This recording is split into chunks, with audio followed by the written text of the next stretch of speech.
Let's bring in Larry Magid. He's a technology analyst and expert, also CEO of ConnectSafely.org, joins us now from Palo Alto in California. Larry, great to have you with us. One of the, reading about this today, even the fallout to what's happened, it seems to be the concern over data. What are the primary worries there? Well, I would be very reluctant to ask DeepSeek about anything very, very personal. I think it's much more significant danger in a sense than TikTok is, because TikTok people mostly post things that the public they want to share with the public. But if you want to get medical information or financial information or anything that's highly confidential, if you use DeepSeek, you don't know where that data is going to wind up. I mean, it's bad enough with companies based in America, but if you're talking about companies based in China, all bets are off when it comes to privacy. Yeah, that's what I was going to say. That isn't data protection a perpetual issue with all online interaction? Sure. Oh, absolutely. I highly recommend people be very careful when using any AI system, any generative AI system, even the very reputable ones like ChatGPT and Gemini.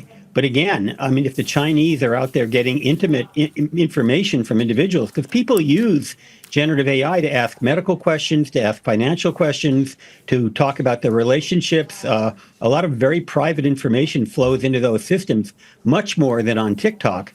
I think it's an issue, not to mention the other threats to American national security and the fact that it is done so cheaply and so quickly with such little compute power. It really sends a wake-up call to the American generative AI companies. Yeah, cheaply. They said they did it for as little as $6 million. Is that really likely? I'm skeptical of those numbers. Again, they're coming from the Chinese. It could very well not be true, but the mere fact that they're doing it so quickly is something I think people need to be concerned with.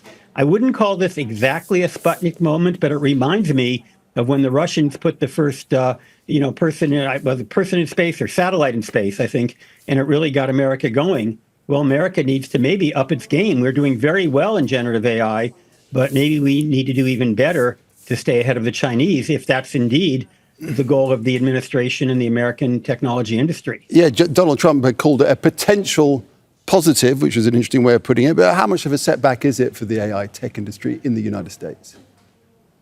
Oh, I think it's a setback for Nvidia because people are thinking maybe we don't need this very expensive hardware. But I think for the rest of the industry, it's not a setback at all. It's an inspiration to keep getting better. And in fact, they already are developing at an accelerated rate. I have never seen any industry move as quickly as companies like OpenAI and others and Google catching up as I have with generative AI. So I think the current trajectory is getting more and more powerful over time, and that's going to continue. But now they have an incentive to work even harder. What does it ultimately, what does all this mean for us as consumers? It means we have an incredibly powerful tool that can help us in all aspects of our lives. And it also is a little bit scary because it collects massive amount of data. At least the current models in the US use massive amounts of energy. And theoretically, bad things can happen. That's why ConnectSafely does work in this area, trying to educate parents and kids about the safe use of generative AI. At the end of the day, especially under the Trump administration, which is essentially anti-regulation, users have to be very careful how they're using it because we can't count on government or industry necessarily to fully protect us. All right, Larry, great to have you with us to explain all that. Thanks very much indeed. Larry Magid joining us there from California. Thank you. Make sure to subscribe to our channel to get the latest news from Al Jazeera.